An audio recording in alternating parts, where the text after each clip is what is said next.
metode online sekolah minggu. Pimpin kami dari awal hingga akhir ibadah. Berikanlah kami hati yang taat dan sungguh-sungguh dalam memuji dan mendengarkan firman-Mu. Berkatilah kakak-kakak sekolah minggu yang melayani dan teman-teman dimanapun mereka berada. Dalam nama Tuhan Yesus kami berdoa. Amin. Ayo adik-adik yang di rumah semuanya, sudah siap memuji Tuhan? Siap. Yang sudah siap memuji Tuhan, ayo bangkit berdiri. Kita mau bersukacita untuk Tuhan Yesus. Ayo semuanya.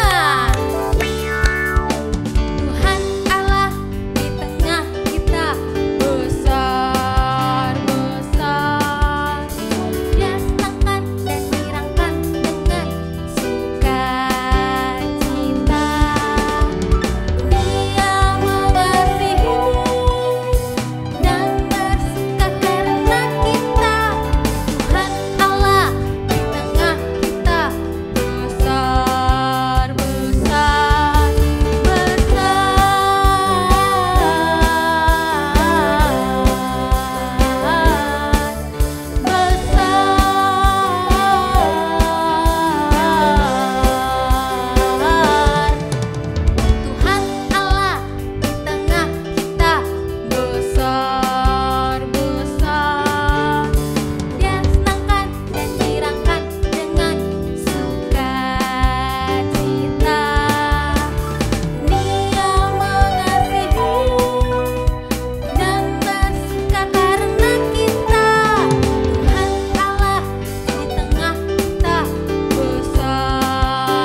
Sekarang adik-adik, waktunya kita mendengarkan firman. Lipat tangan adik-adik dan tutup mata adik-adik. Kita akan berdoa.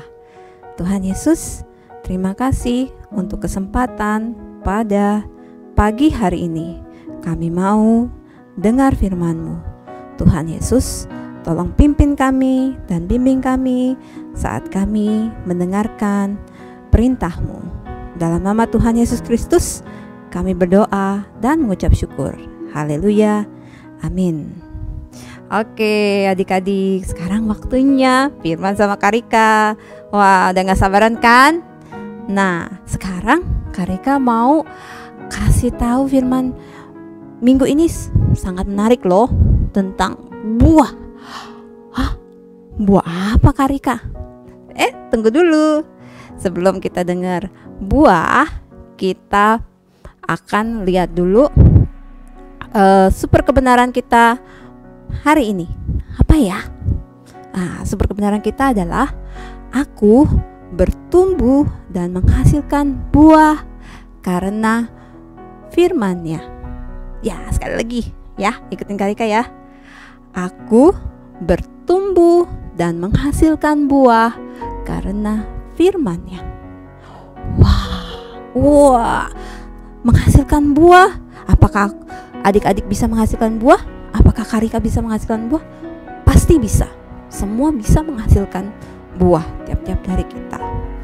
Nah, yang kita mau bahas minggu ini adalah tentang buah roh. Nah, buah roh tuh ada 9. Karika gak bahas semuanya hari ini. Yang Karika akan bahas adalah 3 buah roh yang diambil dari Galatia 5 ayat 22a.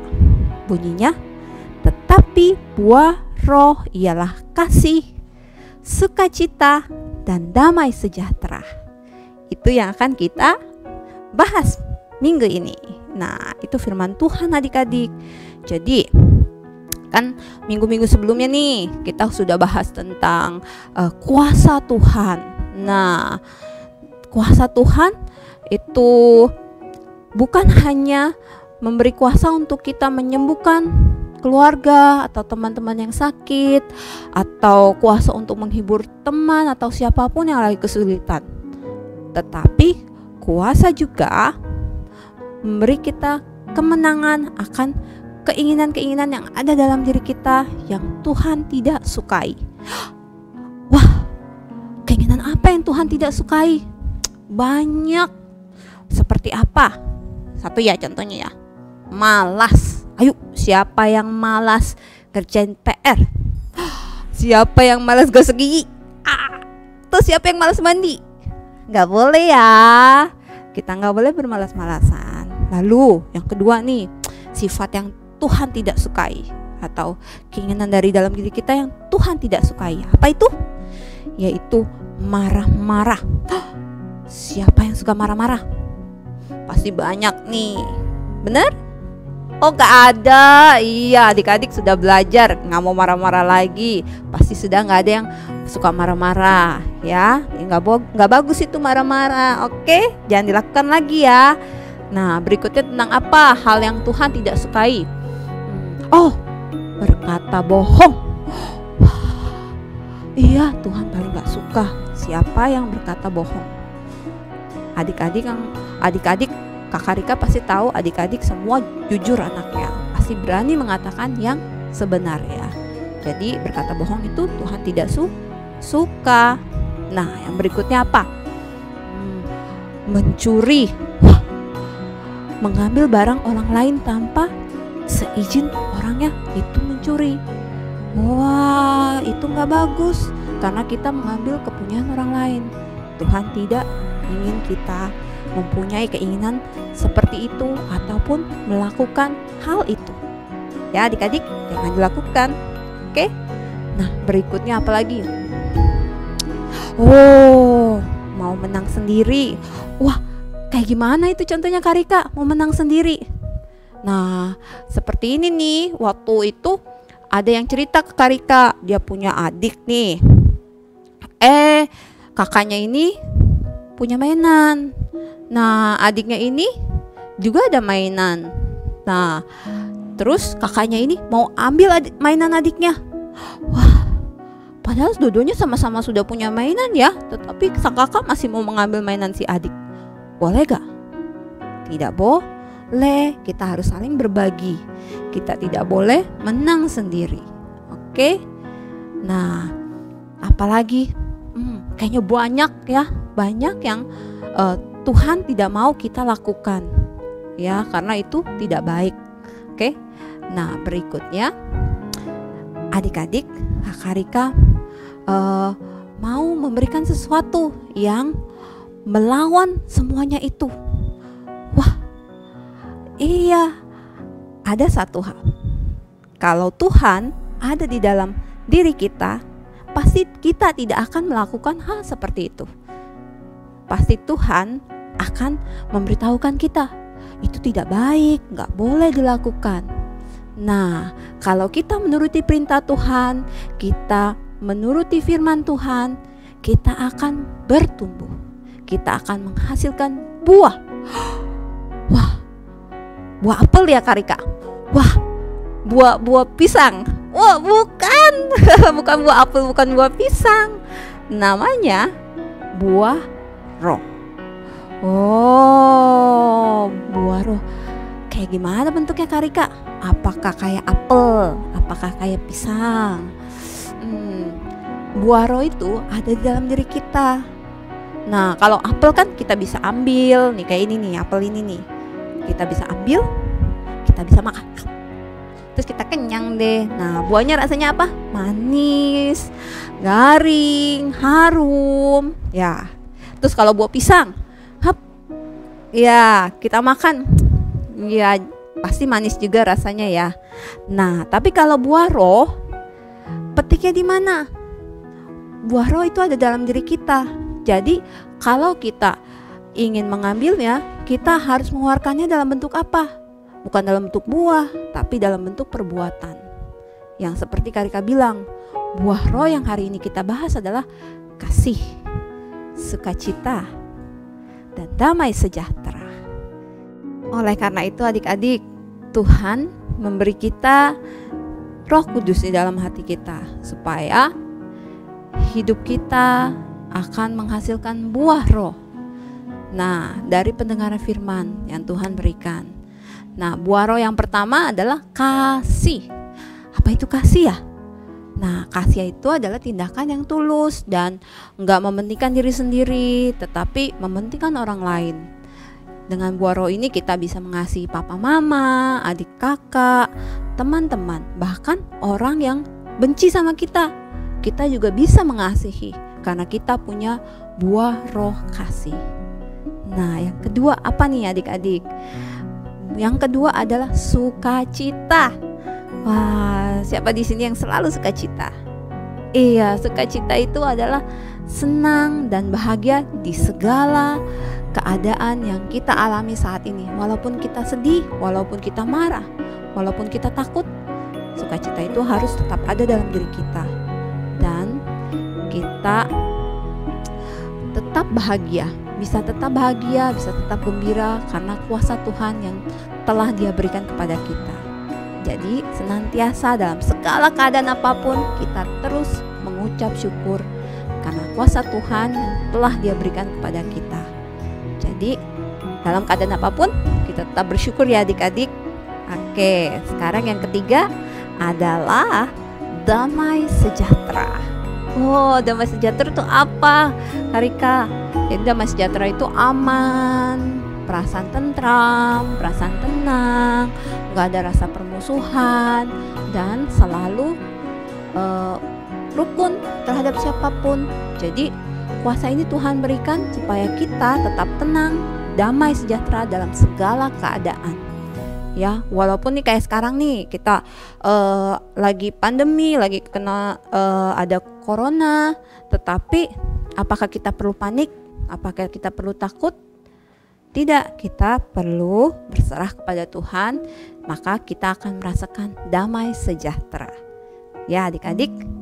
Nah, sekarang kita akan menutup ibadah kita, tetapi sebelum itu Karika mau tanya lagi. Buah roh yang pertama apa? Iya, kasih. Ya, mengasihi siapapun, orang-orang yang terdekat kita, walaupun juga itu musuh kita atau orang yang tidak kita sukai, kita tetap mengasihi. Ya, itulah buah roh yang Tuhan berikan kepada kita. Yang kedua, buah rohnya apa? Sukacita. Iya, sukacita di dalam keadaan apapun yang kita alami saat ini. Ya. Yang ketiga apa? Damai sejahtera. Jadi tetap tenang, tetap damai dalam segala apapun yang kita alami saat ini. Ya, itu yang Karika mau adik-adik ingat untuk firman hari ini. Nah, jadi minggu depan kita bisa bahas tentang buah roh yang lainnya. Oke? Untuk sekarang, yuk mari kita semua lipat tangan kita mau berdoa. Kita tutup ibadah kita hari ini. Yuk semua adik-adik. Sekarang semua bangkit berdiri, lipat tangannya, tutup matanya, kita berdoa.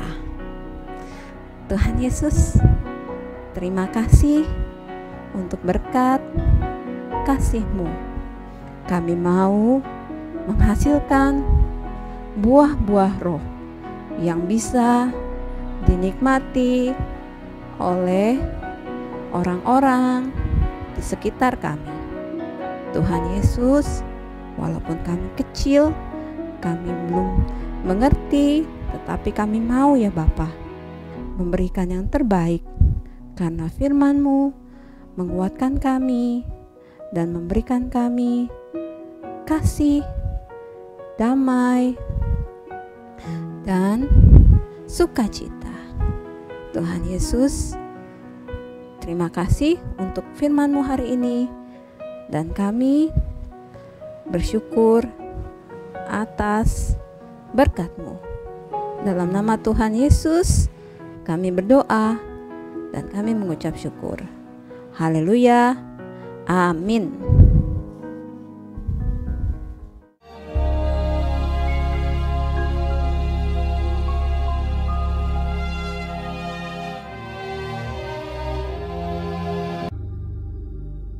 Pada suatu kali berdirilah seorang ahli Taurat untuk mencoba Yesus. Katanya, Guru, apa yang harus kuperbuat untuk memperoleh hidup yang kekal? Jawab Yesus kepadanya, Apa yang tertulis dalam hukum Taurat? Apa yang kau baca di sana? Jawab orang itu, Kasihilah Tuhan Allahmu dengan segenap hatimu, dan dengan segenap jiwamu, dan dengan segenap kekuatanmu, dan dengan segenap akal budimu, dan kasihilah sesamamu manusia seperti dirimu sendiri. Kata Yesus kepadanya, Jawabmu itu benar. Perbuatlah demikian, maka engkau akan hidup. Tetapi untuk membenarkan dirinya, orang itu berkata kepada Yesus, Dan siapakah sesamaku manusia? Jawab Yesus, Adalah seorang yang turun dari Yerusalem ke Yeriko. Ia jatuh ke tangan penyamun-penyamun yang bukan saja merampoknya habis-habisan, tetapi yang juga memukulnya, dan yang sesudah itu pergi meninggalkannya setengah mati. Kebetulan ada seorang imam turun melalui jalan itu. Ia melihat orang itu, tetapi ia melewatinya dari seberang jalan. Demikian juga seorang Lewi datang ke tempat itu. Ketika ia melihat orang itu, ia melewatinya dari seberang jalan. Lalu datang seorang Samaria yang sedang dalam perjalanan ke tempat itu. Dan ketika ia melihat orang itu, tergeraklah hatinya oleh belas kasihan. Ia pergi kepadanya lalu membalut luka-lukanya. Sesudah ia menyiraminya dengan minyak dan anggur. Kemudian ia menaikkan orang itu ke atas keledai tunggangannya sendiri, lalu membawanya ke tempat penginapan dan merawatnya. Keesokan harinya, ia menyerahkan 2 dinar kepada pemilik penginapan itu. Katanya, Rawatlah dia, dan jika kau belanjakan lebih dari ini, aku akan menggantinya waktu aku kembali. Siapakah di antara ketiga orang ini, menurut pendapatmu, adalah sesama manusia dari orang yang jatuh ke tangan penyamun itu? Jawab orang itu, orang yang telah menunjukkan belas kasihan kepadanya. kata Yesus kepadanya, Pergilah dan perbuatlah demikian. Minggu kemarin pasti adik-adik sudah merayakan Paskah bersama teman-teman, mama dan papa, dan keluarga yang lain. Ya, sekarang Kak Rika akan memberikan pengumuman untuk minggu ini. Nah, untuk minggu ini kebaktian umum sudah dimulai. Jadi papa mama atau kakak yang sudah agak besar bisa beribadah di gereja, tetapi harus memperhatikan protokol kesehatan ya. Nah, di gereja ada jamnya. Nanti papa mama yang sudah bisa ikut umum nanti harus dilihat ya jadwalnya. Oke. Nah, untuk adik-adik yang masih kecil yang ikut sekolah minggu belum dulu ya. Nah, nanti Kakak Rika pasti akan berikan kalau ada pengumuman berikutnya. Oke. Nah, sekarang Kak Rika mau ingatkan aja, nanti kalau misalnya adik-adik ada foto atau video, adik-adik bisa taruh di WA Abijel Team on Air, atau adik-adik bisa menghafalkan super kebenaran untuk minggu ini. Adik-adik videokan ya, nanti taruh di grup WA Abijel Team. Oke, Kak Rika tunggu ya. Nah, untuk berikutnya Kak Rika akan mengajak adik-adik untuk berdoa karena kita akan menutup ibadah hari ini. Yuk semuanya, kita akan berdoa. Ayo, tangannya di mana? Ya, sama matanya ditutup. Oke, mari kita berdoa. Tuhan Yesus, terima kasih untuk firman-Mu dan berkat-Mu hari ini. Kami bersyukur atas perlindungan-Mu, atas bimbingan-Mu dimanapun kami berada. Tuhan Yesus, kami berdoa untuk keluarga kami, untuk teman-teman kami, kiranya dimanapun mereka berada, Kau jaga, Kau lindungi mereka. Tuhan Yesus, kami akan melakukan aktivitas kami yang berikutnya. Kiranya Tuhan tolong pimpin dan jaga kami. Terima kasih ya Bapa. Dalam nama Tuhan Yesus kami berdoa. Haleluya. Amin.